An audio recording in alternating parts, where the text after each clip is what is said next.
Good morning, friends. It's Heather here. Thanks again for spending some time with me today. It's such a privilege to be able to share some moments of devotion to our Father. So I would love to chat today. I was noticing as I was reading through the Psalms, a few little lines and a few little words caught my attention.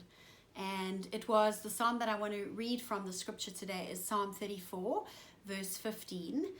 Psalm 34 was a psalm written by David. It was a praise of the Lord's deliverance and deliverance and answer to prayers that they had been praying. And it says in Psalm 34 verse 15, it says, "The eyes of the Lord are on the righteous, and his ears are attentive to their cry." What an incredibly encouraging scripture. I think over this time we have all become very aware that our eyes are actually the windows of our soul. All we see of people is our eyes because we've all got masks on, but your eyes can tell a lot. It can tell a lot of how you're feeling. You can see if somebody's smiling, if they're not well, if they're unhappy. But I think when I read that part of scripture, that the eyes of the Lord, I was just amazed, just thinking about my Father's eyes and how they were on me and that they were attentive to my cry. And it reminded me again of a story when our youngest son Cameron was small, and I'm sure many of you who've got children or grandchildren can relate to this. When they're wanting your attention, because often you're trying to multitask and do a million things at the same time. When they're wanting your attention, first of all, they call you, Mom, Heather. They call out to you so that they can get your attention. That was the first part. And that second part of that scripture I read said, his ears are attentive to their cry.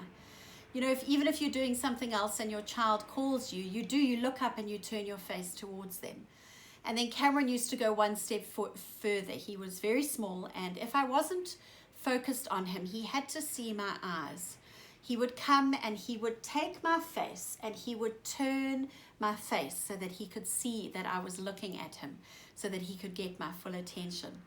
And as I read that scripture, God reminded me of what Cameron used to do. And I felt him say to us that his eyes are always on us. There's no need for us to have to turn. He doesn't have to turn his face towards us because his face is always towards us. And that he is attentive to our cry. So if you're struggling at this time and you're praying and you're asking God and you're feeling like you're not hearing from him, maybe you are one of those people who is full of gratefulness and gratitude and thankfulness, and the praise that you're giving God is one of deliverance and gratitude. Maybe you're one of those people who's really struggling at the moment and you're crying out to God. May I encourage you today to say that the eyes of the Lord are on the righteous and his ears are attentive to their cry. I'd love to end off with that beautiful priestly blessing from Numbers. I know we've all heard it a lot, and there was that amazing song that came out called The Blessing. But when I read it in conjunction with Psalm 34, it was the second part that caught my attention. It says, "May the Lord bless you and keep you. May the Lord make his face shine upon you and be gracious to you. And the Lord turn his face towards you and give you peace." So today, may you know that the Lord's face is turned towards you and that his eyes are on you and that his ears are attentive to the cry of your heart. Have an amazing day.